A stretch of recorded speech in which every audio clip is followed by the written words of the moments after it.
దేవునికి స్తోత్రం. మీ అందరికీ వందనాలు. నిర్గమాకాండం 3:14.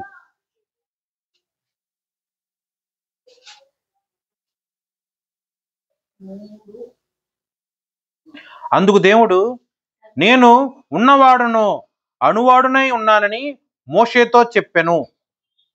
అండర్లైన్ చేసుకోండి, ప్రేయర్ చేసుకుని వాక్యం చూసుకుందాం. సైన్యములకు అధిపతియగు యెహోవా పరిశుద్ధుడు పరిశుద్ధుడు పరిశుద్ధుడు. గడ్డి పరకతో సైతం నువ్వు మాట్లాడించగల సమర్థవంతుడు ప్రభు. అయ్యా, నేనిదే గడ్డి కన్నా గాడిద కన్నా హీనంగా ఉన్నానయ్యా. గాలికి ఎగిరిపో, ధూళి వంటి వాడను, దుమ్ము వంటి వాడను, ఏ పాటి వాడను. నీ కృపలో నన్ను కనికరించి, నీ క్షమలో నన్ను ఆదరించి, నీ యొక్క సన్నిధిలో సజీవుడుగా నువ్వే ఉంచి ఉన్నావు ప్రభువా. నీ యొక్క వాక్యం మేమందరము ధ్యానము చేయుచుండగా వినగలిగిన చెవులు గ్రహించే ఆత్మ ప్రతి ఒక్కరికి నీ కృపలో నువ్వే అనుగ్రహించి, నీ నామ మహిమార్థమై సమస్తము జరిగించమని యేసుక్రీస్తు నామమున ప్రార్థన చేయుచున్నాను తండ్రి, ఆమేన్. చూడండి, ఈ వాక్యం తెలిసే ఎవరికన్నా ఇప్పుడు విన్నారా? నిర్గమాకాండము 3:14 మోషే గారితో సాక్షాత్తు యెహోవా దేవుడు మాట్లాడుతున్న మాట. చూడండి, మోషే కన్నా ముందు ఎంతో మంది భక్తులు ఉన్నారు. ఎంతో మంది, హనోకు గారు కానీ, నోవాహు, అలాగే అబ్రహాము, ఇస్సాకు, యాకోబు, ఇలా ఎంతో మంది భక్తులు ఉన్నారు. కానీ ఎవరి దగ్గర కూడా దేవుడు తన యొక్క పేరుని, తన యొక్క ఉనికిని ఎలా కూడా పేరు రూపంలో ఎక్కడా కూడా ప్రస్తావించాల. అబ్రహాం దేవుడును, ఇస్సాకు దేవుడును, యాకోబు దేవుడును అని మాత్రమే ఆయన చెప్పారు తప్ప ఒక్క మోషేతో మాత్రమే చాలా స్పెసిఫిక్ గా నేను ఉన్నవాడను, నేను అనువాడను అని తన గురించి తను రిప్రజెంటేషన్ చేసుకున్నారు. అది ఈ యొక్క వాక్యము ఇంగ్లీష్ బైబిల్లో చూస్తే I am the I am, అలాగే హెబ్రీ భాషలో చూస్తే ఎలోహిం. ఆ పేరు ఇప్పుడు మీరు వినుంటారేమో నాకు తెలియదు, కానీ ఆ పేరు చాలా ఫేమస్ హెబ్రీ భాషలో. ఇలా యెహోవా అగు మన దేవుడు నేను ఉన్నవాడను, ఆ రిఫరెన్స్ మీరు జాగ్రత్తగా చూడండి. నేను ఉన్నవాడను అనువాడునై ఉన్నాను అని దేవుడు సాక్షాత్తు ఆయన యొక్క ప్రవక్తగా భక్తుడుగా ఉన్న మోషేతో చెప్తున్నారు. ఇదే వాక్యము యేసుక్రీస్తు ప్రభు కూడా తన గురించి తను మాట్లాడుకుంటున్నప్పుడు సుమారు 7 పర్యాయములు యోహాను సువార్తలో తన గురించి తను మాట్లాడుకున్నారు. ఈ వాక్యానికి అలాగే ఈ మాట మాట్లాడింది ఎవరు? యెహోవా దేవుడు. యెహోవా దేవుడు ఎలా అయితే తన గురించి తన పేరు చెప్పుకున్నారో, అలాగే యేసయ్య కూడా తన గురించి ఎలా మాట్లాడుకున్నారో యోహాను సువార్తలో చూద్దాం. కుదిరితే రాసుకోండి. యోహాను సువార్త 6:35.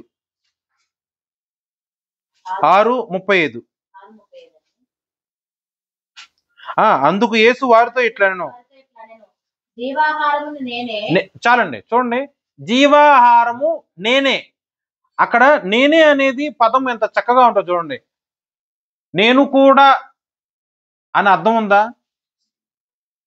పోనీ చాలా ఆహారాల్లో నేను కూడా ఇది ఒక ఆహారము, చాలా వంటల్లో నేను కూడా ఒక వంట, చాలా పదార్థములో నేను కూడా ఒక పదార్థము అన్నట్లు ఎక్కడ రాసుందా? అలా రాసిలేదు. నేనే, అంతకు మించి ఇంకోటి లేదు. అంటే ఒకే ఒక్కటి జీవము కలిగిన ఆహారము యేసయ్య మాత్రమే. ఆయన తప్ప ఇంకో ఆహారం ఉందా? లేదు. నేనే జీవాహారము. నువ్వు జీవించాలంటే, నువ్వు విశ్వాసంలో శరచిత్తులుగా ఉండాలంటే, యేసుక్రీస్తు నామంలో నువ్వు బ్రతికి ఉండాలంటే దానికి కారణం ఎవరు?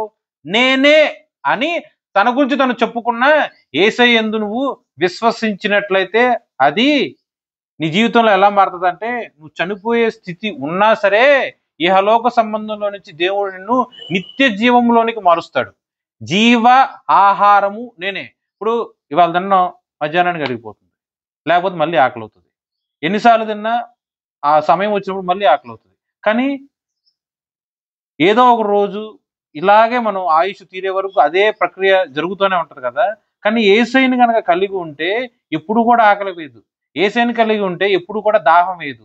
శాశ్వత కాలము మనల్ని ఆత్మలో ఆయన అభివృద్ధి చేసేటట్లు ఉంటుంది ఆయన యొక్క ఆహారం. అది కేవలం యేసయ్య ఇస్తేనే మనం స్వతంత్రించుకోగలం.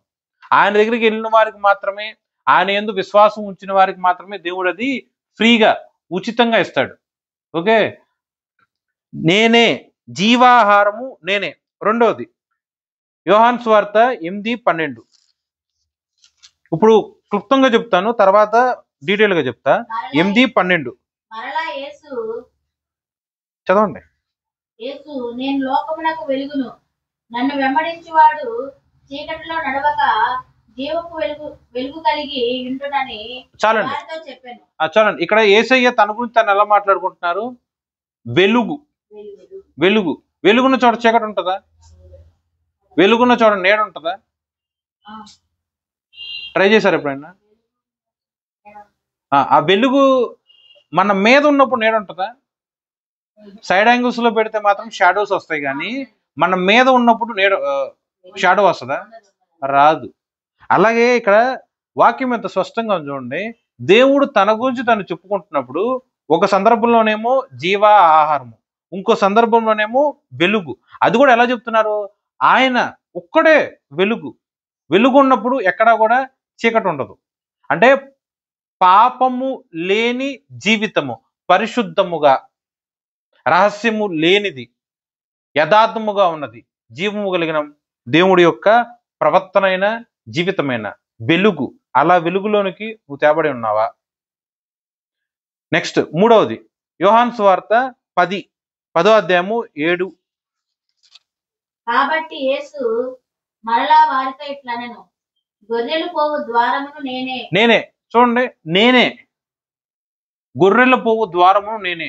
పరలోకములోనికి వెళ్ళాలంటే అక్కడ ఒక ద్వారం ఉంది. ఆ డోర్, ఆ ద్వారం ఓపెన్ అవ్వాలంటే ఎవరి వల్ల సాధ్యమవుతుంది? దేవుడు. ఆ ద్వారము కూడా ఆయనే. ఆయనే డోర్, ఆయనే లాక్, ఆయనే కీ.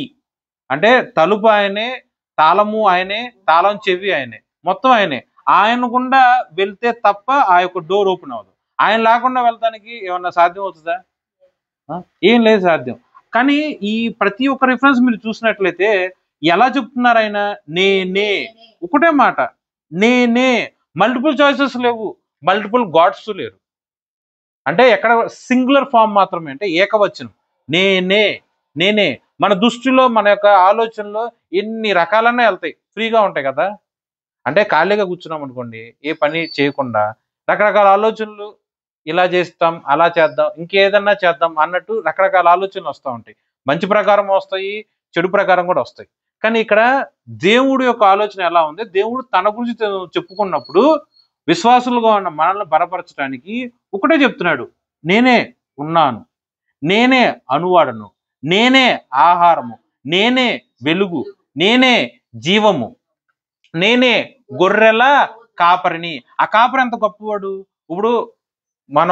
ఇప్పుడు మీకు తెలిసిన కాపర్లు ఎవరైనా ఉండొచ్చేమో, గొర్రెల కాపర్లు. అదే టైంలో అడవిలో ఇలా మేత వేసే టైంలో ఏదన్నా సరే క్రూర జంతువు వచ్చినప్పుడు ఫస్ట్ ఆఫ్ ఆల్ ఏం చేస్తారు?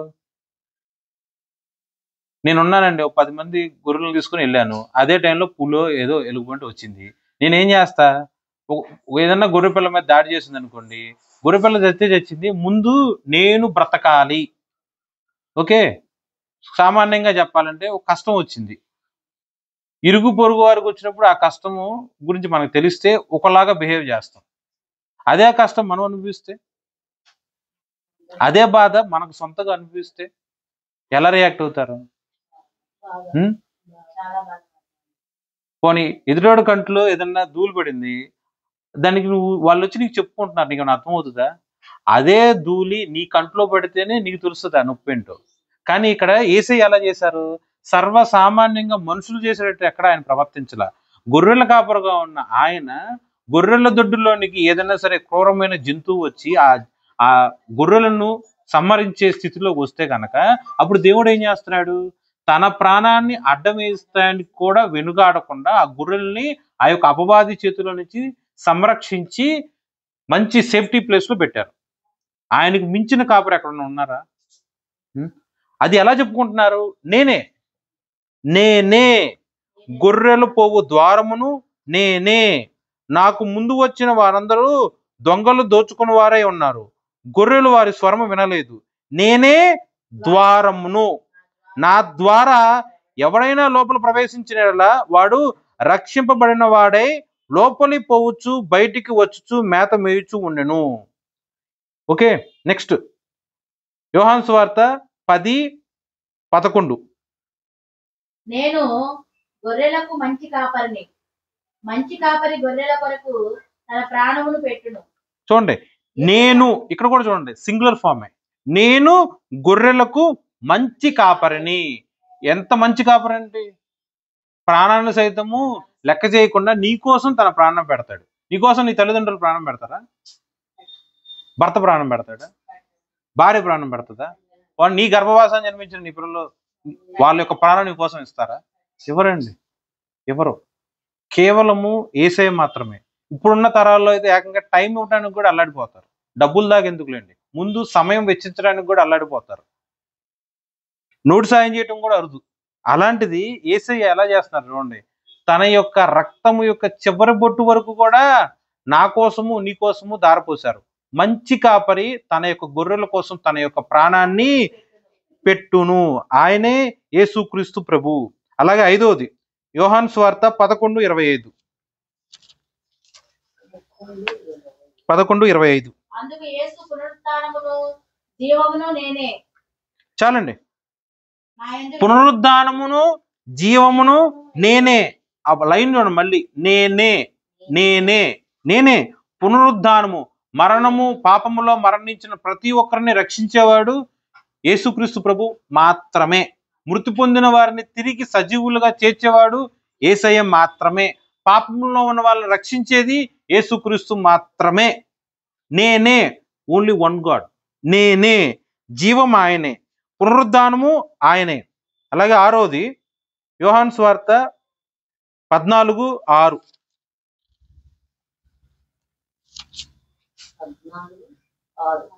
యేసు నేను మార్గమును సత్యమును జీవమును, నా ద్వారానే తప్ప ఎవడును. చూడండి, మీరు ఇప్పుడు చదివారు కదా, చూడండి, నేను కాదు నేనే. నేనే మార్గం. ఆ నేనే అనే పదానికి మళ్ళీ అన్ని అటాచ్ చేసాం అనుకోండి. నేనే మార్గమును, నేనే సత్యమును, నేనే జీవమును, నా ద్వారానే. నా ద్వారానే అంటే ఇంకా వేరే ఆప్షన్స్ ఏం లేవు. ఓన్లీ యేసయ్య మాత్రమే ఆప్షన్. ఆయనే ద్వారము, ఆయనే తలుపు. నా ద్వారానే తప్ప ఎవడను తండ్రి యొద్దకు రాలేడు. ఇంకేదన్నా వేరే మతం ఉందా? వాని వేరే దేవుడు ఉన్నాడా? వేరే పద్ధతులు ఏమైనా ఉన్నాయా? వేరే ఆరాధనలు ఏమైనా ఉన్నాయా? ఏం లేవండి. జస్ట్ ఒకటే ఒకటి, నేనే. నేనే పరలోకంలోనికి వెళ్ళాలన్నా, నిత్య జీవం పొందాలన్నా నేనే అను. యేసయ్య మాత్రమే మార్గం, యేసయ్య మాత్రమే సత్యము. అంటే ఆయనలో అబద్ధం లేదు. మిగతావన్నీ అబద్ధం అన్నా కాదా? ఇవన్నీ కూడా మనం విశ్వసిస్తే రుచి చూడగలం. జస్ట్ నామకి వాస్ చదువుకుంటూ వెళ్ళిపోయాం అనుకోండి. వాస్తవానికి ఈ యొక్క యోహాను సువార్త ఇప్పుడు చదివారు మీరు, నేనైతే అంతకుముందు చాలాసార్లు చదివా. కానీ ఇలా 7 పర్యాయములు నేనే నేనే నేనే అని చెప్పుకున్నట్టు నాకు ఇవాళ తెలిసింది. అంతకుముందు మరి నేను ఈ యొక్క సువార్త చదివా, యోహాను సువార్త బైబిల్లో చదివా. కానీ అప్పుడప్పుడు అంత ఆత్మీయ జ్ఞానము లేకపోతే వివేచన కలిగి ఈ యొక్క అధ్యాయములు ఇప్పుడు చదవాల. ఆత్మలో పరిశుద్ధాత్మ యొక్క నడిపింపులు మనం చదివేటప్పుడు ప్రతి ఒక్క పదము కూడా ఎంత ఇంపార్టెంట్గా ఉంటుందో చూడండి. నేనే మార్గమును, నేనే సత్యమును, నేనే జీవమును, నా ద్వారానే తప్ప మరి ఏ మార్గము లేదు తండ్రి యొద్దకు వెళ్ళటానికి. అలాగే చివరిది 7వది యోహాను సువార్త 15:1. నేను నిజమైన ద్రాక్షావల్లిని, నా తండ్రి వ్యవసాయకుడు. నాలో ఫలింపని ప్రతి తీగను ఆయన తీసి పారవేయును. 5వ వచనం. ద్రాక్షావల్లిని నేను, తీగలు మీరు. ఎవడు నా యందు నిలిచి ఉండునో, నేను ఎవని యందు నిలిచి ఉండునో వాడు బహుగా ఫలించును. నాకు వేరుగా ఉండి మీరేమీ చేయలేరు. చాలండి. ఇక్కడ కూడా చూడండి, మళ్ళీ నేను అనే ఒక పదం గురించి మాట్లాడినట్లయితే, నేను నిజమైన ద్రాక్షావళిని, ద్రాక్షావళిని నేను, తీగలు మీరు. ఎవడు నా యందు నిలిచియుండునో, నేను ఎవని యందు నిలిచియుందునో వాడు బహుగా ఫలించెను. నాకు వేరుగా ఉండి మీరేమీ చేయలేరు. దేవుడు తన గురించి చెప్తున్నారు. ద్రాక్షావళి యేసు క్రీస్తు ప్రభువారు. తీగలు మనం ఫలించాలంటే సొంతంగా ఏం చేసుకోగలమా? అంటే నువ్వు ఆత్మలో ఉన్న ఫలించాలన్నా, ఆత్మలో వృద్ధి కలగాలన్నా, నీ యొక్క విశ్వాసముకు కర్త అగు దేవుడిని హృదయంలో ఆ యొక్క బీజం వేయాలి. ఆ విశ్వాసాన్ని వృద్ధి చేసేవాడు కూడా దేవుడే. తీగలుగా ఉన్న మీరు దేవునిలోనికి ఎప్పుడైతే అమర్చబడతారో అప్పటి నుంచి నీ యొక్క ఆత్మీయ జీవితము ఫలముగా మారుతుంది, దేవుడికి వేరుగా. అంటే ఈ యొక్క ద్రాక్షావళిలో ఈ యొక్క తీగలు అంటిపెట్టుకుని ఉంటేనేమో తీగ కూడా ఇలా వృద్ధి చెందుతూ ఉంటది. ఈ యొక్క ద్రాక్షావళిలో ఈ తీగలు ఇలా అంటి పెట్టుకొని ఉండకుండా వేరుగా ఉన్నారనుకోండి, ఎప్పుడు ఈ తీగలాగానే ఉంటుంది. పైపించి ఏమవుద్ది, కొన్ని రోజులు అయ్యాక ఫలింపని దశలో ఉన్న ఈ తీగ ఎండిపోద్ది. ఎండిపోయిన ఏమవుతాయండి? ఎండిపోయిన పొలాలు మీకు దొరుకుతాయి, మీరు ఏం చేస్తారు? కట్టెల కింద వాడుకొని పొయ్యిలో వేస్తారా? రేపనే రోజు నేను కూడా క్రీస్తులో ఫలింపని దశలో నేనుంటే నా జీవితం ఎండిపోయినట్టు ఉంటుంది. దాన్ని తీసుకెళ్ళి నిత్యాగ్నిలో వేస్తాం. తర్వాత ఏమవుతుంది? నేననేవాడిని ఉన్నాను ఖాళీ. కానీ అలా ఉండటానికి, అంటే నేను అలా ఉండటానికి దేవుడు నన్ను అలా ఏర్పాటు చేసుకోవాలా. ద్రాక్షావళిలోనికి తీగగా ఉన్న నన్ను తీసుకొచ్చి దేవుడే అమర్చాడు. ఆ విశ్వాసము హృదయంలో పెట్టేవాడు దేవుడే, దాన్ని వృద్ధి చేసేవాడు దేవుడే, దాన్ని కొనసాగించేవాడు దేవుడే. ఇవన్నీ ఎప్పుడు మనం స్వతంత్రించుకుంటామంటే మన జీవితంలో దేవునికి ఎప్పుడైతే సరే సమర్పిస్తారో అప్పుడు మాత్రమే దేవుడు మన హృదయంలో లీడ్, అధికారిగా ఉండి తన చిత్తానుసారంగా మన జీవితాలను మారుస్తాడు. ఇంతవరకు అర్థమైంది ఏమన్నా? చూడండి, కాన్సెప్ట్ ప్రకారం చెప్పాలంటే నిర్గమాకాండము 3:14లో ఒక రిఫరెన్స్ చెప్పాం.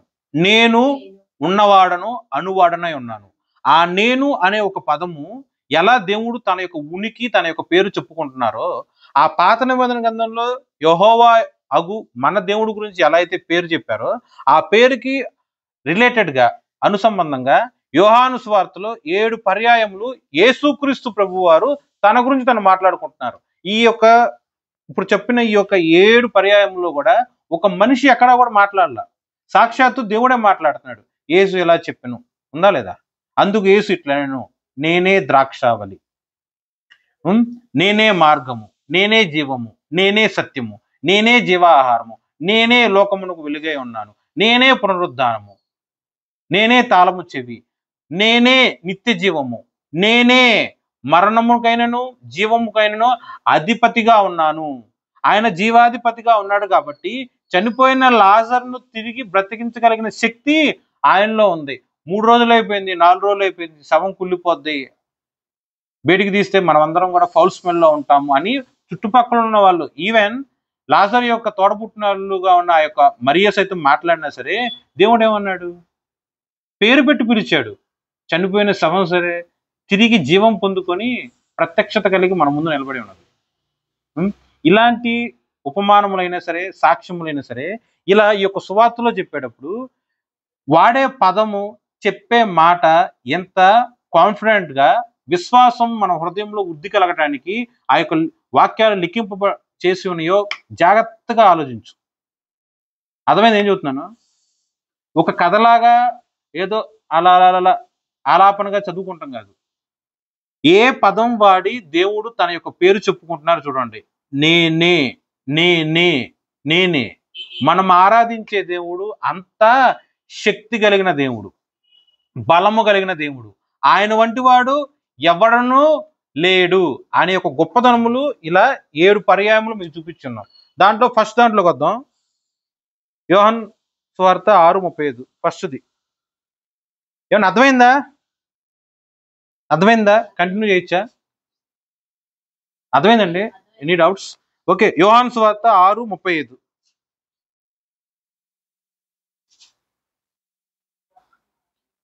అందుకు యేసు వారితో ఇట్లనెను, జీవాహారము నేనే. నా యొద్దకు వచ్చేవాడు ఏమాత్రమును ఆకలి కొనడు, నా యందు విశ్వాసం ఉంచువాడు ఎప్పుడునూ దప్పిక కొనడు. మరి మనందరం కూడా దేవుడు యందు విశ్వాసం కలిగి ఉన్నాం కాబట్టి వాక్యానుసారంగా బాప్తిసం తీసుకున్నాం. మీ బాప్తిసం తీసుకున్నారా? పిల్లలు తీసుకున్నావా? నువ్వు కూడా తీసుకున్నావా? మరి సో మీకు విశ్వాసం ఉంది, దేవుళ్ళు నమ్మారు. ఓకే, ఈ యొక్క వాక్యం ప్రకారము మనకు ఆకలి వేయాలా వేయకూడదా? దాహం వేయాలా వేయకూడదా? ఇప్పుడు చదివిన డిఫరెన్స్ ప్రకారం మరి మీకు ఆకలి అవుతుంది ఎప్పుడైనా? ఇప్పుడు కాదు, జనరల్గా ఆకలి అవుతా లేదా? జనరల్గా దాహం అవుతా లేదా? మరి ఇక్కడ మాట్లాడిన వాక్యం ఏంటి అర్థం? మీకేం తెలుసు? ఎప్పుడైనా మీ పాస్టర్లు చెప్తే వినే ఉంటారు కదా. ఈ యొక్క 35వ వచనంలో నా యొద్దకు వచ్చేవాడు ఏమాత్రము ఆకలి కొనడు. నేనైనా సరే మీరైనా సరే ఎన్నిసార్లు ఆకలి కొన్నారు? నా యందు విశ్వాసం ఉంచేవాడు ఎప్పుడూ దప్పిక కొనడు. ఇప్పుడు మాట్లాడుతున్నాగా నాకు ఇప్పుడు దాహం వేస్తుంది, కానీ విశ్వాసం నాకు లేనట్టు అర్థమా? మరి ఇక్కడ మాట్లాడే అర్థం ఏంటి? దేని గురించి మాట్లాడుతున్నారు? ఏ ఆహారము గురించి ఆయన మాట్లాడుతున్నారు చెప్పండి, తెలిస్తే. నువ్వు అంటే మామూలుగా అంటే దేవుడు సృష్టించి ఖచ్చితంగా ఆకలి ఉంటుంది, కానీ ఆయన ఎదుకు వచ్చిన వాళ్ళకి, ఆయన నమ్మిన వారికి ఎన్నటికీ కూడా ఎనర్జీ కూడా ఆకలేదు. ఆకలి లేదు. ఈ యొక్క వాక్యం ప్రకారము దీనికి ఒక ఉపమానం చూపించి చెప్తా, కానీ వాక్యం మీరు జాగ్రత్తగా చూసుకోండి. జీవాహారము నేనే, నా యొద్దకు వచ్చేవాడు ఏమాత్రము ఆకలి గొనడు. నా యందు విశ్వాసం ఉంచువారు ఎప్పుడునూ దప్పిక కొనడు. నిర్గమాకాండం 16వ వచనం. నిర్గమాకాండము 16వ అధ్యాయం.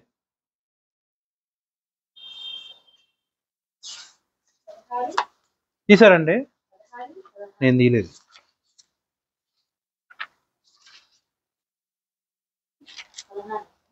ఒక్క నిమిషం. మోషే ఇది తినుటకు యెహోవా ఇజ్రాయెల్ ప్రజలు ఐగుప్తు దేశం నుంచి తీసుకొచ్చినప్పుడు 16వ అధ్యాయము ఇంకా రెఫరెన్స్ చెప్పలేదు.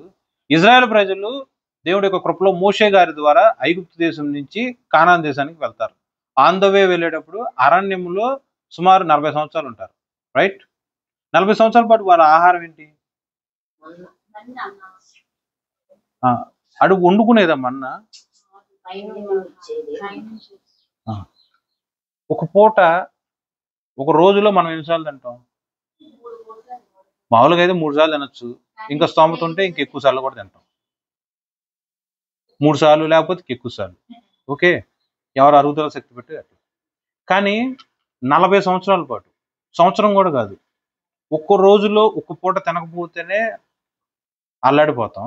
అలాంటిది 40 సంవత్సరాల పాటు పొయ్యి రాజేయాల, వంట చేయాల, కానీ వాళ్ళు ఆకలి వాళ్ళకి కలగల, దాహం వాళ్ళకి కలగల. ఎలా సాధ్యం? వాళ్ళ కాళ్ళకున్న చెప్పులు సైతము ఊడిపోలా, తెగిపోలా. మీరు కూడా చెప్పులు వాడతారుగా, సాధ్యమేనది.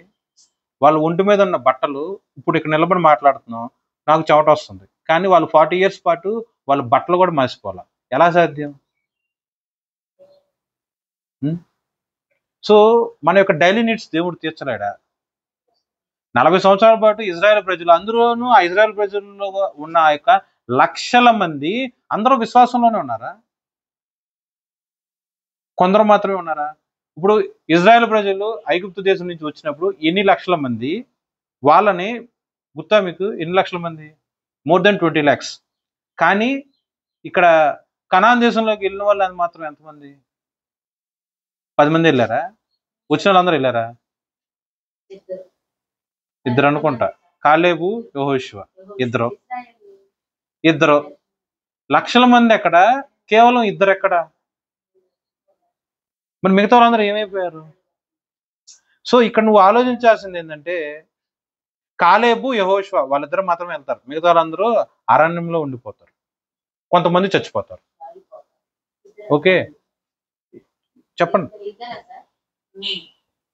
కాలేబు అలాగే యెహోషువ వాళ్ళిద్దరు మాత్రమే వెళ్తారు, మిగతా వాళ్ళందరూ ఏమైపోయారు? ఎందుకు వాళ్ళు వెళ్ళలేకపోయారు? విశ్వాసం లేదు కాబట్టి. సో ఇప్పుడు ఇక్కడ మెయిన్ థింగ్ ఏంటంటే, 40 సంవత్సరాల పాటు దేవుడు వాళ్ళని పోషించారు. మన్నా, ఆకాశం నుంచి దేవుడు మన్నాను కురిపించారు. అది నిర్గమాకాండము 16:35. ఇజ్రాయేలు నివసింపవలసిన దేశమునకు తాము వచ్చు 40 ఏండ్లు మన్నానే తినుచుండరి. అంటే ఐగుప్తు దేశం నుంచి వచ్చిన తర్వాత ఆ యొక్క అడవి ప్రాంతం గుండా అరణ్య ప్రాంతం గుండా వెళ్ళారు కదా. మళ్ళీ వాగ్దాన దేశం ఏంటి? కనాన్ దేశం. అదే ఇక్కడ రాసుంది, ఇజ్రాయేలు నివసింపవలసిన దేశము. అంటే ఇజ్రాయేలు కానాను దేశమునకు వచ్చు వరకు 40 ఏండ్లు మన్నానే తినుచుండరి. వారు కానాను దేశపు పొలిమేరలు చేరు వరకు మన్నాను తినిరి. 40 సంవత్సరాల పాటు వంట చేయాల. ఒకరికి వంట చేయటం ఈజీయా, కష్టమా? అలాంటిది లక్షల కొద్ది ప్రజలకి వంట అంటూ లేకుండా దేవుడు ఆహారం ఇచ్చాడు. అది ఎంత మిరాకిల్! అంత మిరాకిల్ వాళ్ళ యొక్క జీవితంలో అనుభవించినా సరే వాళ్ళు దేవుడు ఎందుకు దృష్టి పెట్టాల అంటే, చూడండి, దేవుడు వారి యొక్క దైనందిక జీవితంలో ప్రతిదీ క్లియర్ చేస్తూ వచ్చాడు. మనిషికి కావాల్సిన కామన్ ఫ్యాక్టర్స్ ఏంటి? ఉండటానికి ఒక ఇల్లు, తినటానికి కాస్త తిండి, తాగటానికి నీరు, వేసుకోవడానికి బట్ట. ఇవన్నీ దేవుడు ఇచ్చేసాడు వాళ్ళకి. ఇచ్చాడే ఇవ్వలేదా? ఇచ్చాడు. ఇచ్చినా సరే వాళ్ళు దేవుడు యందు విశ్వాసం ఉంచాల. 40 సంవత్సరాల పాటు వంట చేయకుండా వాళ్ళకి మన్నానిచ్చి దేవుడు వాళ్ళ యొక్క ఆకలి తీర్చాడు. వాళ్ళు మంచినీళ్ళు ఇవ్వంటే ఒక బండలో నుంచి దేవుడు నీటిని ఇచ్చాడు. వాళ్ళు వేసుకున్న బట్ట మాసిపోలేదు, వాళ్ళ కాళ్ళకున్న చెప్పులు తెగిపోలేదు. 40 సంవత్సరాల పాటు ఒక పక్షిరాజు తన యొక్క బిడ్డను రెక్కల పొదల్లో ఎంత చక్కగా జాగ్రత్తగా కాపాడుతుందో, ఒక కోడి తన యొక్క బిడ్డలను ఎంత చక్కగా రెక్కల మధ్య పెట్టి కాపాడుతుందో, అలా దేవుడు ఆ యొక్క ఇజ్రాయెల్ ప్రజలను అందరినీ కాపాడాడు.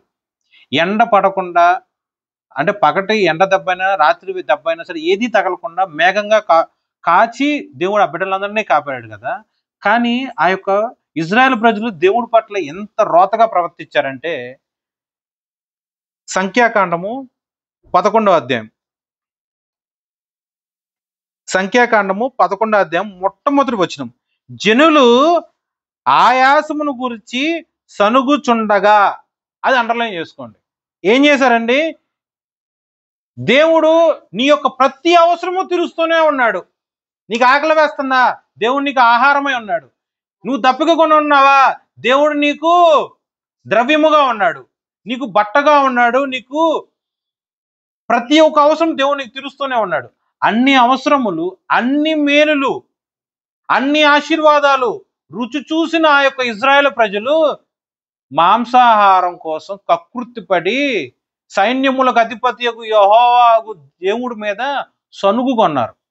సనుక్కొనటం అంటే ఏంటండి? సనుక్కొనటం అంటే ఏంటి తెలుసా? సనుక్కొనటం అంటే ఏంటి? అది పాజిటివ్ గా తీసుకునే పద్ధత, నెగిటివ్ గా తీసుకునే పద్ధత? ఒక మనిషి మీద ఒక మనిషి సనుక్కుంటేనే దేవుడు అసలు ఇష్టపడ్డాం. అట్లాంటిది వాళ్ళు ఎవరి మీద సనుక్కున్నారు? చూడండి, ఇప్పుడు సంఘస్థులుగా ఉన్నాం మనము. నేను వచ్చి, అదే మీరు చర్చకు వచ్చారు, కాసేపు ఉన్నాక ఆరాధన అయ్యాక మీరు వెళ్ళిపోతారు. అప్పుడు నేను కూర్చొని మా అమ్మతోనో వైఫ్తోనో, పలానా వాళ్ళు వచ్చారు, వాళ్ళు ఎట్లా చేశారు, వీళ్ళు ఎట్లా చేశారు అని నేను మీ గురించి నెగిటివ్గా చెప్పాను అనుకుందాం. ఆ దేవుడికి ఇష్టమా? నేను పాపం చేసినాను అవుతా. మీరు వచ్చారు, పని చూసుకున్నారు, మీరు వెళ్ళిపోయారు. మీరు వెళ్ళిపోయాక నా గురించి వ్యతిరేకంగా సనుక్కున్నారు ఫర్ సపోజ్ అనుకుందాం. అది వాక్యానుసారంగా కరెక్టా? కాదు, అది కూడా తప్పు. చూడండి, ఒక విశ్వాసులు, ఒక సంఘస్థులే ఇరుగు పొరుగు ఇంటి వారు సనుక్కుంటేనే దేవుడు దాన్ని పాపముతో పోల్చాడు. అలాంటిది ఎవరి మీద సనుక్కున్నారు? ఒక మనిషి, లక్షల కొద్ది ఉన్న ఆ యొక్క మనుషులు ప్రతి ఒక్క అవసరము దేవుడు తీరుస్తూనే ఉన్నాడు. తిండి ఇచ్చాడు, దాహాన్ని తీర్చాడు, బట్టలను ఇచ్చాడు, ఎండ దెబ్బ లేదు, వాన దెబ్బ లేదు, ఏది లేదు. కష్టపడి సంవత్సరాల తరబడి వ్యవసాయం చేసుకోవాల్సిన పద్ధతి లేదు. ఇన్ని లేవు కదా, అన్నీ లేవు కదా. అంత మేలు పొందుకున్న ప్రజలు ఏమని చనుక్కున్నారు? మేము ఇజ్రాయెల్ దేశంలో ఉన్నప్పుడు మాంసం తిన్నాం, కీర దోసకాయలు తిన్నాం, దోసకాయలు తిన్నాం, ఆకుకూరలు తిన్నాం, ఏడకొచ్చి అడవులు పాలు చేసాం. సో బేసిక్ నీడ్లో కూడా దేవుడు నీకు అన్నీ ఇస్తున్నా సరే, దేవుడిచ్చిన రుచి చూడకుండా, దేవుడిచ్చిన మేలు ఎందు సంతృప్తి చెందకుండా, అది ఉంటే బాగుండు, ఇది ఉంటే బాగుండు, నా గడిచిపోయిన స్థితి అప్పుడు బాగుంది, యవన కాలం ఉన్నప్పుడు నేను పలానా చేశా అప్పుడు బాగుంది, నేను దేవుళ్ళలోనికి రాకమునుపు నేను పలానా చేశా అది కూడా బాగుంది, ఎప్పుడైతే నేను దేవుళ్ళలోనికి వచ్చానో అప్పుడు లేనిపోని శ్రమలు వచ్చినాయి. ఎప్పుడైతే ప్రార్థన చేసుకుంటున్నానో అప్పుడు నాకు ఈ యొక్క వ్యామోహం అవ్వచ్చు, వ్యభిచారం అవ్వచ్చు, ఇవన్నీ తలంపుల మీద తలంపులు వచ్చి పరీక్షలు గుండా నేను వెళ్తున్నాను. నేను దాన్ని జయించలేకపోతున్నాను. దేవుణ్ణి ఎరుగని దినములే నాకు మంచిగా ఉన్నాయి, ప్రశాంతంగా బతుకున్నా. ఎక్కడికి వెళ్తే అక్కడ నన్ను అందరూ కూడా మెచ్చుకుంటున్నారు, లీడర్లా చూసుకుంటున్నారు, పొగడ్తలతో నేను చక్కగా హ్యాపీగా ఉన్నా. కానీ ఎప్పుడైతే దేవుణ్ణి ఎరిగి ఉన్నానో అప్పుడు అనుకోని విధముగా అనుకోని శ్రమలు, కష్టాలు, ఇరుకులు, నిందలు, వేదనలు అన్నీ నా మీదకి వస్తున్నాయి. దీనికన్నా దేవుడు లేకుండా ఉండటమే బాగుందిగా, ఆ రోజులే బాగున్నాయిగా అని మనుషులు అనుకుంటారు. ఎలాంటి వాళ్ళు? ఏం తక్కువ చేశాడు దేవుడు? ఏమండి, కూలి పని చేసుకునే వాడి నుంచి అంబానీ అయినా సరే తినేది ఆహారమే, తాగేది మంచినీళ్ళు. అవునా? రూపాయి సంపాదించినా, ₹1,00,00,000 సంపాదించినా దేనికి చేస్తారు? ఓ పూట కూడి కోసమేగా. కోటి విద్యలు దేనికోసం? దేవుడు అదంతా ఇచ్చాడుగా ఇజ్రాయెల్ ప్రజలకి.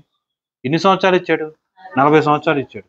40 సంవత్సరాలు వంట వార్పు లేకుండా, కష్టపడకుండా దేవుడు ఫ్రీగా ఉచితముగా ఇస్తే అవి తిని ఇజ్రాయెల్ ప్రజలు ఆ యొక్క ఐగుప్తు దేశంలో ఎలా ఉన్నారండి? బానిసలు. బానిసలు అంటే మీ ఇంట్లో పనులు ఉన్నారా?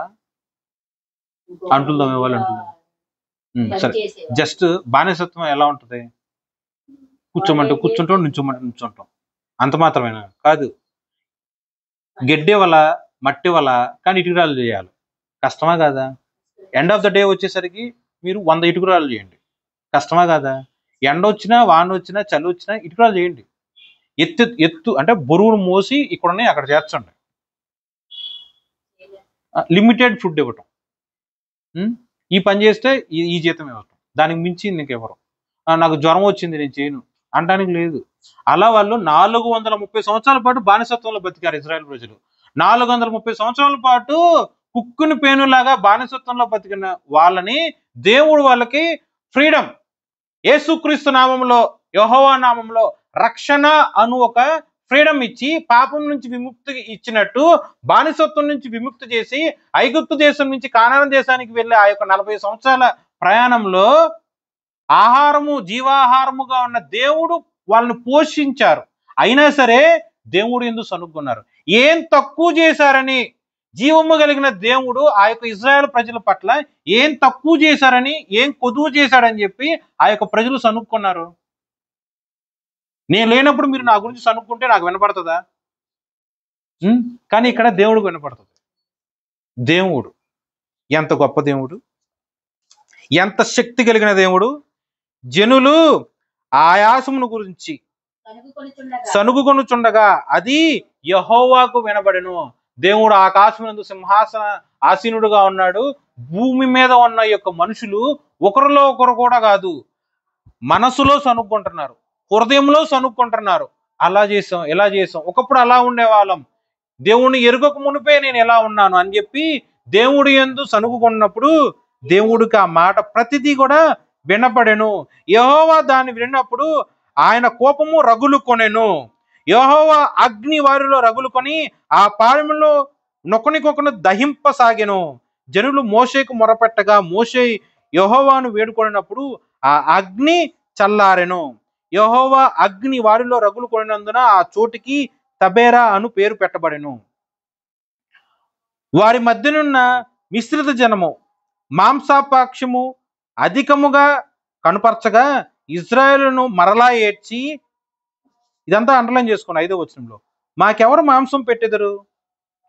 ఐగుప్తులో మేము ఉచితముగా తినిన చేపలను, కీరకాయలను, దోసకాయలను, కూరాకులను, ఉల్లిపాయలను, తెల్లగడ్డలను జ్ఞాపకమునకు వచ్చుచున్నవి. ఇప్పుడు మా ప్రాణము సొమ్మసిల్లెను. చూడండి, మీరే అర్థం చేసుకోండి. 400 సంవత్సరాల పాటు ఓకే వాళ్ళు తిన్నారు, కానీ ఎలా తిన్నారు? ఎలా తిన్నారు? ఎలా తిన్నారు? బానిసత్వంతో తిన్నారు, వెట్టి చాకరీ చేస్తూ తిన్నారు. ఒంటి మీద వేసుకోవడానికి సరిపడా బట్టలు ఉండవు, కడుపు నిండా తినడానికి ఉండదు, కొరడా దెబ్బలు కుట్టించుకున్నారు. ఎంతో నీచమైన బానిసత్వం కలిగి, అంటే రాజవంశీయులుగా బ్రతికిన వాళ్ళు ఐగుప్తు దేశంలో ఉన్నప్పుడు మాత్రం బానిసత్వంగా ఉండి వెట్టి చాకిరీ చేసి రెక్కాడితే డొక్కాడని పరిస్థితుల్లో ఉన్నప్పుడు కూడా అంత నీచమైన బ్రతుకు బతికి కూడా, అంటే 430 సంవత్సరాల పాటు అలా బ్రతికి ఉండి కూడా దేవుడు వాళ్ళకి రక్షణ ఇచ్చి అక్కడి నుంచి బానిసత్వం నుంచి విడుదల కలుగు చేసి 40 సంవత్సరాల పాటు ఉచితంగా మన్నా ఇచ్చి వాటర్ ఇచ్చి ప్రతి ఒక్క అవసరం తీర్చినా సరే ఏం చేశారు? సనుగ్గొన్నారు. దేవుడి మీద సనుగ్గొన్నారు. చేపలు తిన్నారా? ఇలాంటి తత్వం నాకైనా సరే మీకైనా ఉంటే దేవుడు ఏం చేస్తాడండి?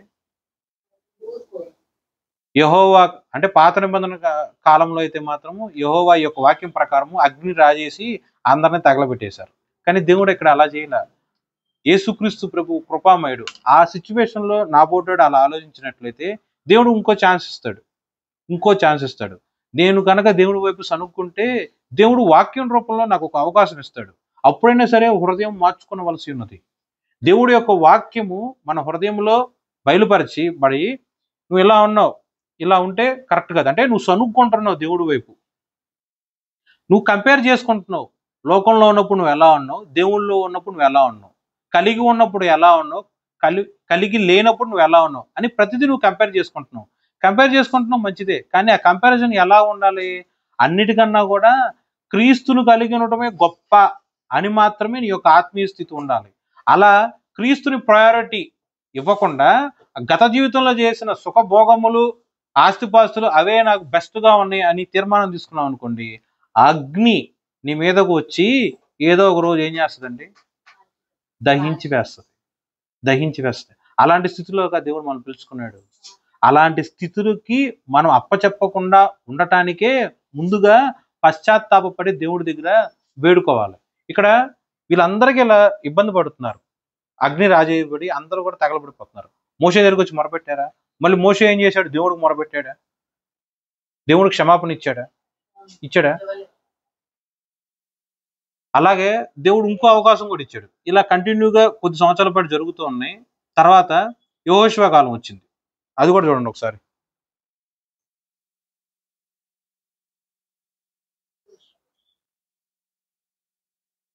మాంసము ఇలా నాకు కావాలి అన్నప్పుడు వాళ్ళు పెట్టే ఆ యొక్క ఇబ్బంది కానీ, అంటే సంఘస్థులు లేకపోతే ఇజ్రాయెల్ ప్రజలు మోషేని బాగా తొందర పెట్టడం, సనుక్కోవటం, మోషే మీద తిరుగుబాటు చేయటం, మాంసము కావాలి, నాకు ఆ ఫుడ్ కావాలి, ఈ ఫుడ్ కావాలని చెప్పి మోషేని బాగా ఇబ్బంది పెట్టారు.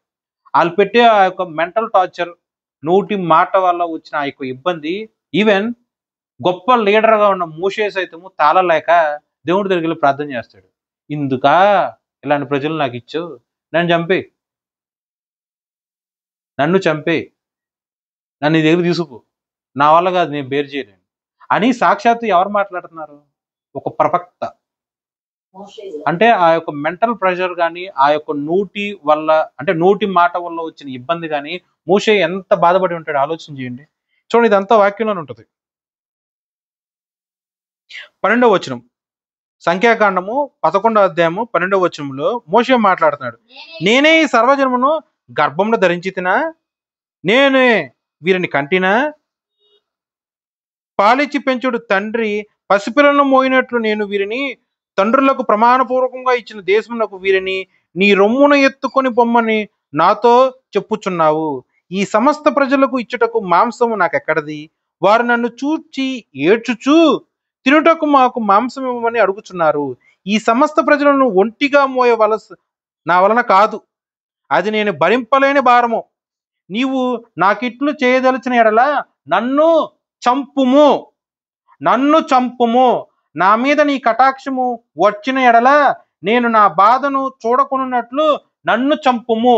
అంటే ఆ లక్షల కొద్ది ఇజ్రాయేల్ ప్రజలు ప్రవక్తగా ఉన్న, గొప్ప లీడర్గా ఉన్న మోషే గారిని ఎంత ఇబ్బంది పెట్టారో మీరు ఆలోచించవచ్చు.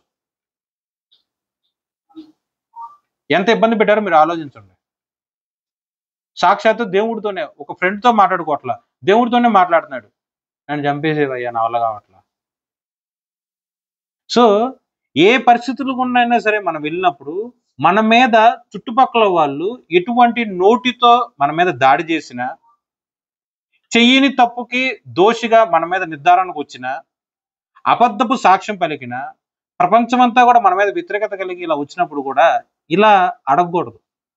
ఎలా ఎలా అడగకూడదు? నన్ను చంపి, నేను ఉండే ఏం లాభం, నన్ను తీసుకెళ్ళిపో. చూడండి, మీరు అడిగితే మీకు ఏమైనా ఆయుష్ వచ్చిందా? మీరు అడిగితే పలానా వాళ్ళ గర్భంలో మీరు జన్మించారా? మీరు అడిగితేనే మీరు 10 ఏళ్ళు, 20 ఏళ్ళు, 100 ఏళ్ళు మీరు బతకగలరా? అంటే మీ ఆరోగ్యం మీ చేతుల్లో ఉందా? మీ జీవితం, మీ ఆయుష్ మీ చేతుల్లో ఉందా? ఎక్కడ పుట్టాలి, ఎవరికి పుట్టాలి, ఎవరు నీ తల్లిదండ్రులు అనే నిర్ధారణ నీ చేతిలో ఉందా? మరి ప్రాబ్లం వచ్చినప్పుడు నన్ను చంపేసి ఉండేం లాభం, నన్ను తీసుకుపో, ఇలా దేవుని క్వశ్చన్ చేస్తారు. అది మంచిదా? ఈ మాట నువ్వు ఉన్నావు, నేనే ఉన్నా, ఇదే మాట తీసుకెళ్ళి మా అమ్మ దగ్గర చెబుతారు. తను ఫీల్ అవుద్దా లేదా? అమ్మ, నేను ఎందుకు అమ్మ ఉండటం, నేను చచ్చితే బాగుండు అని నేను మా అమ్మతో అంట. మా అమ్మ బాధపడుతా లేదా? చూడండి, ఈ లోకంలో ఉన్న ఒక తల్లి బిడ్డ బాధపడుతూ ఉంటే మరి అదే ప్రశ్న నువ్వు దేవుణ్ణి సంధిస్తున్నావు. ఎలా? నేను ఎటువంటి ఆలోచనతో అడుగుతున్నానో మీరే చూసుకోండి ఒకసారి. నువ్వు దేవుడి దగ్గర ప్రేయర్ చేసేటప్పుడు నీ యొక్క ప్రేయర్ ఎంత పద్ధతిగా మంచిగా ఉండాలో ఆలోచించు. ఏ చిన్న శ్రమ వచ్చినా, పోనీ నీ దృష్టిలో అది కొండంత సమస్య వచ్చినా సరే, మన యొక్క నోటి మాట, మన యొక్క ప్రార్థన ఎప్పుడు కూడా నేను చచ్చిపోతే బాగుండు, ఈ శ్రమ కూడా నేను వెళ్ళలేకపోతున్నా, ఉండేం లాభం, ఎవరికి లాభం, నేను ఇలాంటి అల్పమైన కంపారిజన్స్ పెట్టుకొని దేవుడు నీ పట్ల భూమి మీద నీకు కలిగిన ఆ యొక్క ప్రణాళిక చిత్తము నెరవేర్చకుండా దేవుడు నేను పైకి తీసుకెళ్ళడం. కానీ నువ్వు మాత్రము ప్రార్థన ఎప్పుడు అలా చేయకూడదు. సమస్య వచ్చిందా, దేవుడి దగ్గరికి వెళ్ళి అన్ని సమస్యలను తీర్చే దేవుడు నేనే. ఆహారం కొదుకుందా, నేనే జీవాహారము. దాహం లేదా, నేనే నీకు దాహం తీరుస్తా. నేను ఇచ్చే దాహం నువ్వు తీసుకుంటే లైఫ్లో ఇంకెప్పుడు కూడా నీకు దప్పిక కొనవు. నేనే మార్గము, నేనే సత్యము, నేనే వెలుగు, నేనే జ్యోతిర్మయుడిని, ప్రతిదీ నేనే. నన్ను అడుగు, నేను నీకు ఇస్తా అని స్పష్టంగా పాత నిబంధన గ్రంథం అవ్వచ్చు, కొత్త నిబంధన గ్రంథం అవ్వచ్చు, దేవుడు అన్ని మార్లు చెప్పినప్పుడు మోకరించి నన్ను తీసుకెళ్ళిపో, నా వల్ల కావట్లా, ఈ సమస్య కూడా నేను వెళ్ళలేకపోతున్నా, ఇలా అడగటం అనేది కంప్లీట్గా విశ్వాసంలో మంచిది కాదు. అసలు మంచిది కాదు, పద్ధతి కాదు, పోనీ కరెక్టే కాదు. మీరు అలానే అర్థం చేసుకోండి. కానీ ఎక్స్ప్లెనేషన్ మీకు అర్థమైందా? ఎప్పుడు కూడా మనం వాళ్ళ ప్రేయర్ చేయకూడదు. మోషే ఆ యొక్క ఇజ్రాయెల్ ప్రజలు చేసే ఆ యొక్క నిందల వల్ల అవ్వచ్చు, తొందరపాటు తత్వం అవ్వచ్చు, అంటే తొందరపాటు వాళ్ళు క్రియేట్ చేశారు. దాన్ని బట్టి ఆయన బెండ్ అయిపోయి ఆ ప్రెషర్ తాళలేక తనకేం కుదురాల, మోషేకేం ఆహారం వల్ల ఇబ్బంది కలగల, మాంసం కోసం ఆయనేమి ఆరాటపడలా. కానీ తన దగ్గర ఉన్న ఆ యొక్క ఇజ్రాయెల్ ప్రజలందరూ కూడా తనని తొందర పెట్టారు. అంటే ఎదుటాడు మన మీద పెట్టిన ప్రెషర్ తాళలేక మనం తీసుకునే నిర్ణయం, ఉండే లాభం, నన్ను తీసుకెళ్ళిపో, నన్ను చంపేసి. ఇక్కడ ఇజ్రాయెల్ ప్రజలు, మోషే. దాన్ని ఉపమానంగా మీరు మార్చుకోండి. కుటుంబంలో నలుగురిలో ఏదో ఒక ప్రాబ్లము వల్ల ఆ నలుగురిలో ఒకటి మీద ప్రెషర్ పడుతుంది. ఆ ప్రెషర్ పడుతున్నప్పుడు నేను ఉండేం లాభం, నన్ను తీసుకెళ్ళిపోవా అని దేవుణ్ణి అడుగుతాం. అది కరెక్ట్ కాదు, అది కరెక్ట్ కాదు. నీ ఆయుష్, నీ జీవితము దేవుడిచ్చే భిక్ష. దేవుడు నీ యందు ఒక ప్రణాళిక కలిగి ఉన్నాడు. ప్రతి పాత్ర దేవుడికి చాలా ముఖ్యమైనది. పాత్ర పగిలిపోయిందా, దేవుడు పగిలిపోయిన ఆ పాత్రను మళ్ళీ నీరు పోసి, మళ్ళీ చక్కగా మెత్తగా పిసికి, మళ్ళీ సారె మీద వేసి, మళ్ళీ నూతనమైన పాత్రగా చేస్తాడు. ఆ నూతన పాత్ర ఎంత బాగుంటుందంటే ఫస్ట్ పాత్ర కన్నా కూడా సెకండ్ పాత్ర ఇంకా రమ్యముగా ఉపయోగకరంగా ఉంటుంది. కానీ మనం ఏం చేయాలి, ఆయన చేతుల్లోనికి ఒదిపోవాలి. ఇలా అలా చేయకుండా, అంటే వాక్యానుసారంగా ప్రవర్తించకుండా ఈ పదం చెప్పడం కూడా ఇబ్బందిగా ఉంది. నన్ను చంపేవా, జీవము నీ చేతిలో లేదు, మరణం నీ చేతిలో లేదు. అలాంటప్పుడు ఆ పదం దేవుడి దగ్గర వాడి నువ్వు ఎలా అడుగుతావు? నీ తల్లే, నిన్ను కన్న నీ తల్లి ఆ పదం వినటానికి కూడా ఒప్పుకోలేకపోతుంది. అలాంటిది తన యొక్క స్వరూపంలో దేవుడు నిన్ను ఏర్పాటు చేశాడు. మరి దేవుడు ఆమోదిస్తాడా ప్రార్థనని?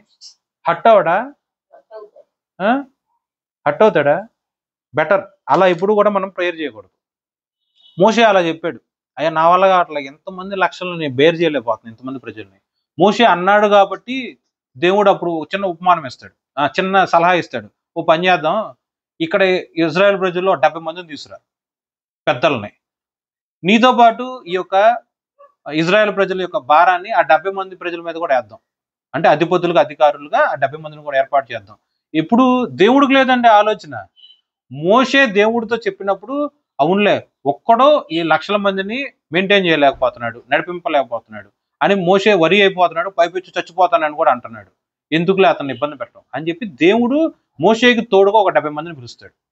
ఆ 70 మందిని కూడా నువ్వే ఏర్పాటు చేసుకో అన్నట్టు, నువ్వే పిలువు, పలానా గోత్రంలో పలానా వాళ్ళు నువ్వే పిలువు అంటే 70 మంది వస్తారు.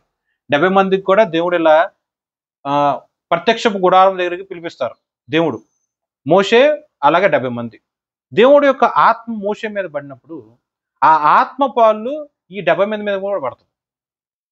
ఓకే, దేవుడు ఒక బిడ్డ మీద ఆయన ఒక అభిషేకం ఇచ్చినప్పుడు ఎవరైతే ఆ పని చేయవలసి ఉన్నదో, ఆ మోషేతో పాటు ఇప్పుడు 70 మంది కూడా ఏర్పాటులోనికి వచ్చారుగా, మోషేతో పాటు ఆ 70 మంది కూడా పిలుపులోనికి వచ్చారుగా. సో మోషే మీద ఆ యొక్క అభిషేకం ఉన్నప్పుడు, మోషే మీద ఆ యొక్క దేవుడి యొక్క ఆత్మ కుమ్మరింపబడిన తరువాత ఆ ఆత్మ పాలు మిగతా 70 మంది మీద కూడా పడుతుంది. వాళ్ళందరూ కూడా ప్రవచిస్తూ ఉంటారు. అనుకోని విధంగా ఒక ఇద్దరు మాత్రం పాలనలో ఆగిపోతారు, అంటే వాళ్ళ యొక్క ఇంటి దరిదాపులో నాగుతారు, ప్రత్యక్ష గుడారంలోకి రారు. ఆ ఇద్దరి మీద కూడా, అంటే ఆ ఇద్దరి మీద కూడా దేవుడి యొక్క ఆత్మ వచ్చి వాళ్ళు కూడా ప్రవచిస్తూ ఉంటారు. ఆలోచన చేయండి, మోషే ప్రత్యక్ష గుడారం దగ్గర ప్రవచిస్తూ ఉన్నాడు, ఈ 68 మంది కూడా ప్రత్యక్ష గుడారం దగ్గర ప్రవచిస్తూ ఉన్నారు. ఒక ఇద్దరు మాత్రం వాళ్ళ యొక్క వీధుల్లో లేకపోతే వాళ్ళకి ఇంటి దరిదాపుల్లో ఉన్నారు, వాళ్ళు ప్రవచిస్తున్నారు. సో దేవుడి యొక్క ఆత్మని మీద ప్రత్యక్షం ఉన్నప్పుడు నువ్వు ఇంట్లో ఉన్నా, వీధుల్లో ఉన్నా, బజారులో ఉన్నా, నువ్వు దేవుడి యొక్క సన్నిధిలో ఉన్నా, నీ యొక్క ఇంట్లో ఉన్నా సరే ప్రదేశాన్ని దేవుడు చూడ్డు. నువ్వు ఎక్కడ ఉన్నావు అనేది దేవుడు పట్టించుకోడు. దేవుడి యొక్క ఆత్మ నీ మీద కుమ్మరించబడినప్పుడు ఈవెన్ అయితే బాత్రూమ్ అయినా సరే నువ్వు భాషలతో మాట్లాడగలవు, ప్రవచించగలవు. దేవుడి యొక్క స్వరము నువ్వు వినాలి అని దేవుడు కనుక ఉద్దేశించినట్లయితే నువ్వు ప్రార్థన చేసిన వాష్రూమ్లో ఉన్నా సరే ఆ స్వరం నువ్వు వినగలవు. ఓకే, ఏ ప్రదేశం అనేది ఇంపార్టెంట్ కాదు, ఏ హృదయముతో ఏ పిలుపు కొద్దీ నువ్వు దేవుడికి నిలబడి పనిచేస్తున్నావు అనేది మాత్రమే దేవుడు చూస్తూ ఉంటాడు. పాలెంలో ఉన్నారు కదా, నేను పిలిచినప్పుడు ప్రత్యక్ష గుడారంలోనికి వీళ్ళు రాలేదు కదా అని చెప్పి దేవుడి యొక్క ఆత్మ ఈ యొక్క పక్షపాతం చూపించి 68 మంది దగ్గర ఆగిపోవాలి. ఓకే, అర్థమైందా? ప్రదేశాన్ని లక్ష్య పెట్టమాకండి, స్థితిగతులను లక్ష్య పెట్టమాకండి. ఆత్మ దేవుడు యొక్క కృపలో మన మీద కుమ్మరింపబడే ఆ యొక్క అభిషేక ఆత్మకి ఎటువంటి పక్షపాతం లేదు. అందరి మీద, అందులోనూ చివరి రోజుల్లో అంత్య దినముల్లో అందరి మీద ధారాళముగా దేవుడి యొక్క ఆత్మ కుమ్మరింపబడుతుంది. ఇప్పుడు ఆహారం గురించి మాట్లాడుతున్నాం కదా, ఆహారము మోషే గారు అలాగే 70 మంది ఎల్డర్స్ వచ్చారు, వాళ్ళందరూ గైడెన్స్ ఇస్తారు. ఎలా గైడెన్స్ ఇస్తారు చూడండి, 11వ అధ్యాయము 18వ వచనం. నీవు జనులను చూచి ఇట్లనము, ఇదంతా అండర్లైన్ చేసుకోండి, మిమ్మును మీరు రేపటికి పరిశుద్ధపరచుకొనుడి, మీరు మాంసము తిందురు, యెహోవా వినున్నట్లు ఏడ్చి మాకు ఎవరు మాంసం పెట్టుదురు, ఐగుప్తులో మాకు బాగుగానే జరిగినది మీరు చెప్పుకుంటురు కదా, గనుక యెహోవా మీకు మాంసం ఇచ్చును, మీరు తిందురు. 1 దినము కాదు, 2 దినములు కాదు, 5 దినములు కాదు, 10 దినములు కాదు, 20 దినములు కాదు, 1 నెల దినముల వరకు, అనగా అది మీ నాసికా రంధ్రముల నుండి వచ్చి మీకు అసహ్యము పుట్టు వరకు దానిని తిందురు. ఏలయనగా మీరు మీ మధ్యనున్న యెహోవాను నిర్లక్ష్యము చేసి ఆయన సన్నిధిని ఏడ్చి ఐగుప్తులో నుండి ఎందుకు వచ్చితిమని అనుకొంటిరి. అందుకు ఓకే అండర్లైన్ చేస్తున్నారా? ఏమర్థమైందండి? 11వ అధ్యాయము 18, 19, 20 చూడండి. ప్రజలందరూ కూడా కంపారిజన్ చేసుకున్నారు. ఐగుప్తు దేశంలో ఉన్నప్పుడు ఎలా ఉన్నాము, అడవిలో ఉన్నప్పుడు ఎలా ఉన్నాం, మాకు కావాల్సిన చేపలు లేవు, తెల్లదంపలు లేవు, కొత్తిమీర లేదు, ఉల్లిగడ్డలు లేవు, మాంసం లేదు అని చెప్పి చాలా ఫీల్ అయిపోయి ఏకంగా దేవుడు యందు సనుక్కొన్నారు.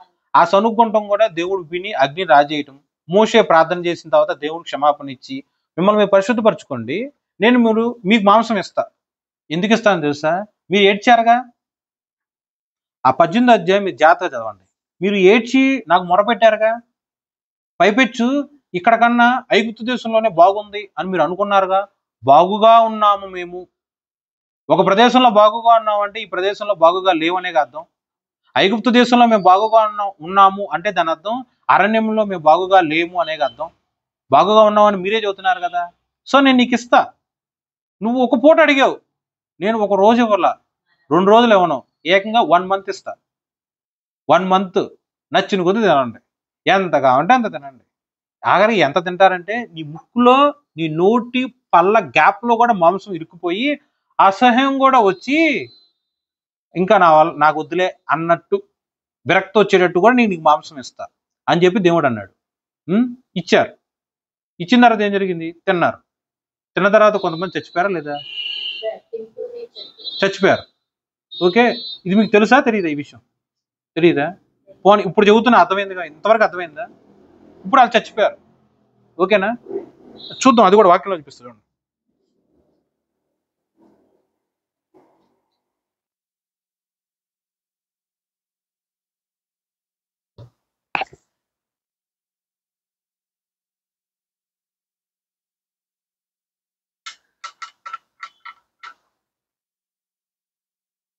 ముప్పై ఒకటో వచనం, 11:31. తర్వాత యెహోవా సన్నిధి నుండి ఒక గాలి బయలుదేరి సముద్రం నుండి పూరేలను రప్పించి పాలెము చుట్టూ ఈ పక్కన ఆ పక్కన దిన ప్రయాణమంత దూరం వరకు భూమి మీద 2 మూరల ఎత్తున వాటిని పడజేసెను. కావున జనులు ఆ దినమందు ఆ రాత్రి అంతయు మరుసటి దినమంతయు లేచి ఆ పూరేలను కూర్చుకొని చుండిరి. పూరేలు అంటే క్వేల్ అంటే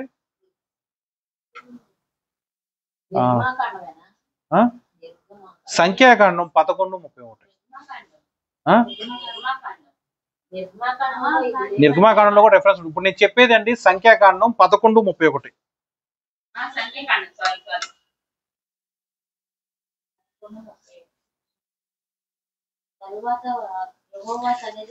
ముప్పై 31 చదివా కదా, 32 చూద్దాం. కావున జనులు ఆ దినమంతయు ఆ రాత్రంతయు మరుసటి దినమంతయు లేచి ఆ పూరేలను కూర్చుకొనిరి. తక్కువ కూర్చుకుని వాడు 100 తుమ్ములను కూర్చుకొనెను. తరువాత వారు తమ కొరకు పాలెము చుట్టూ వారిని పరిచిరి. ఆ మాంసము ఇంకా వారి పండ్ల సందున ఉండగానే, ఓకే, అది నమలక మునుపే యెహోవా కోపము జనుల మీద రగులుకొనెను. యెహోవా తెగులు చేత వారిని బహుగా బాధించెను. మాంసాపేక్ష గల వారిని జనులు అక్కడ పాతి పెట్టినందున ఆ స్థలమునకు కిబ్రోతు హత్తవా అని పేరు పెట్టబడెను. అర్థమైందండి వాక్యం మీకు? ఇప్పుడు వాళ్ళు మాంసం తిన్నారు. మాంసం ఎంత బాగా ఉంది? క్వేల్ అంటే కంజు పెట్ట. ఓకే, కంజు పెట్ట మాంసం బాగుంటుందా? వాస్తవానికి చికెన్ కన్నా పెట్ట మాంసం బాగుంటుంది. ఓకే, ఇప్పుడు ఎలా ఉంది ఆ మాంసం? ఒక దినమంత ప్రయాణం అంటే ఎన్ని కిలోమీటర్లు? ఒక రోజల్లా నువ్వు ప్రయాణం నడుచుకుంటూ వెళ్ళావు అనుకోండి, నీ యొక్క శక్తి కొలది 5 కిలోమీటర్లు నడవగలవా? 10 కిలోమీటర్లు నడవగలవా? నడవలేరా? నడవగలరు. అంటే ఇక్కడ నడవమని కాదు ఇక్కడ వాక్యం. ఒక రోజంతా మనం నడుచుకుంటూ వెళ్తే 24 గంటల పాటు మనం నడుచుకుంటూ వెళ్తే అంత కిలోమీటర్ల పాటు ఆ యొక్క పక్షులు పడేసి ఉన్నాయి. ఎంత ఎత్తున్నాయి భూమి మీద నుంచి? 2 లేకపోతే 3. ఇది అంటే ఇలాంటివి 3 ఎత్తులు ఇంతవరకు ఉన్నాయి. అన్ని పోగు చేసుకున్నారు. మన మాంసం కదా, ఇష్టం కదా, మాంసాపేక్షము కలిగిన వాళ్ళు అన్నీ పోగేసుకున్నారు.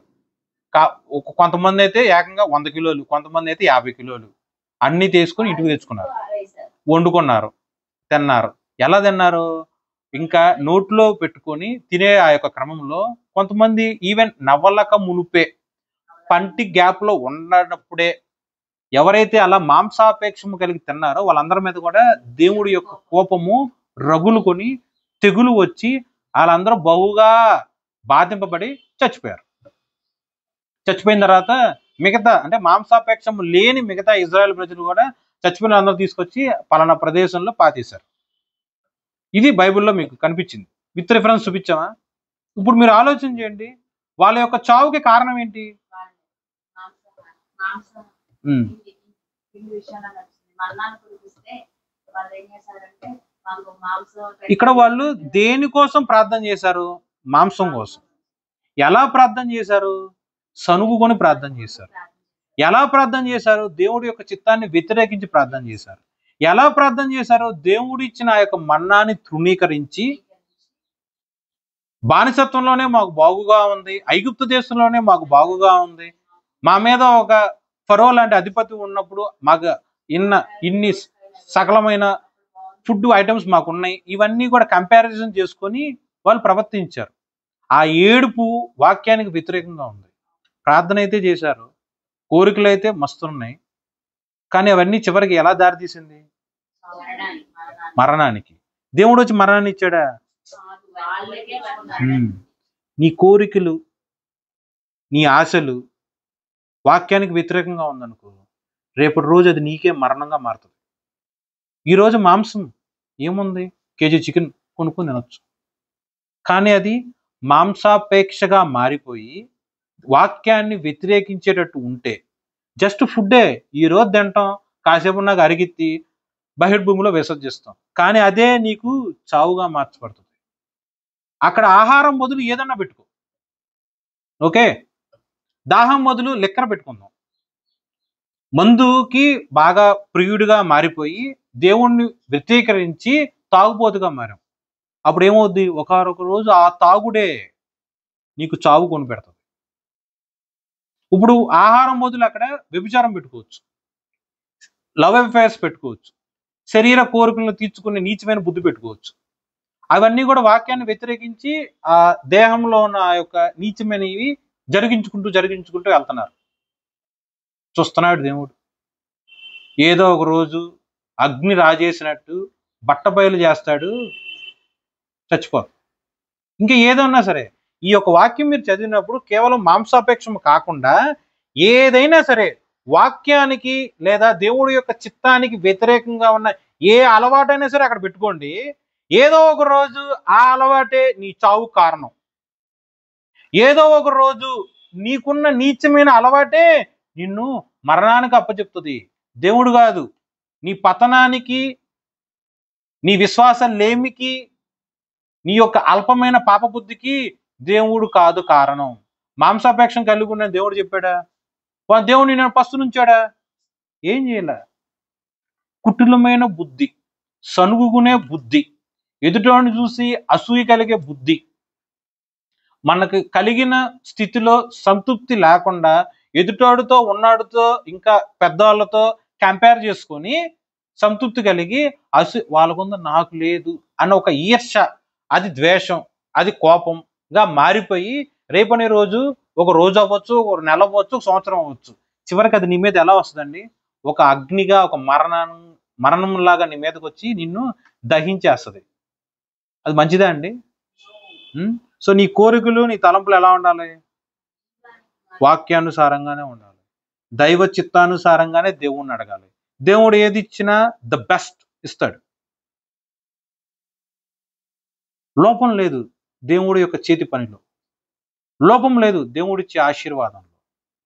నీ సంపాదన నీ వరకు నీకు మంచిగా ఉంటుందేమో, నీ తలంపులు నీ వరకు, నీ యొక్క ప్రవర్తన మంచిగా నీ వరకు ఉంటుంది, కానీ దేవుళ్ళు అలా ఉండదు. దేవుడు ఇచ్చే వాటి కోసమే మనం ఆశ కలిగి ఎదురు చూస్తూ ఆయన కోసం అడగాలి. ఏదైనా సరే బెస్ట్ ఇచ్చేవాడు దేవుడు. ఆయన యందు మాత్రమే మనం నిరీక్షణ కలిగి, జీవాహారము దేవుడు, నేనే జీవాహారము, నేనే ఉన్నవాడను, నేనే అనువాడను, ఉన్నది అని అనుకున్న ఈ యొక్క ప్రపంచంలో ప్రతిదీ నా వల్లే కలిగి ఉన్నది అని దేవుడు మాట్లాడుతున్నాడు. కలిగి ఉన్నదంతయు సమస్తము దేవుని యొక్క వాక్యానుసారముగా, దేవుడి యొక్క మాట ప్రకారమే కలిగి ఉన్నది. సో ఆయన నువ్వు ఆశ్రయించు. బేసిక్ నీడ్ దగ్గర నుంచి ఆశీర్వాదాల్లో ఎంత గొప్పదైనా సరే ప్రతిదీ దేవుడు నీకు ఇస్తాడు. చిన్న దాంట్లో కూడా నమ్మకం లేకపోతే పెద్దది ఇస్తే నువ్వేం భరిస్తావు? అంటే 10 రూపాయలు ఇచ్చి దాసుకోరా స్వామి అన్నప్పుడు నువ్వు 10 రూపాయలే దాయలేకపోతున్నావు, 1,00,000 రూపాయలు ఇస్తే దాస్తావా? దేవుడి యొక్క పని చిన్నదే, వెంట్రుగా చిన్న దారం నూలు అంత పని నీకు అప్పచెప్పినప్పుడు నువ్వు అదే సక్రమంగా చేయట్లే. ఇంకా పెద్ద బండ ఆన్ను అంటే అంత భారం కలిగిన పని నువ్వు చేయగలవా?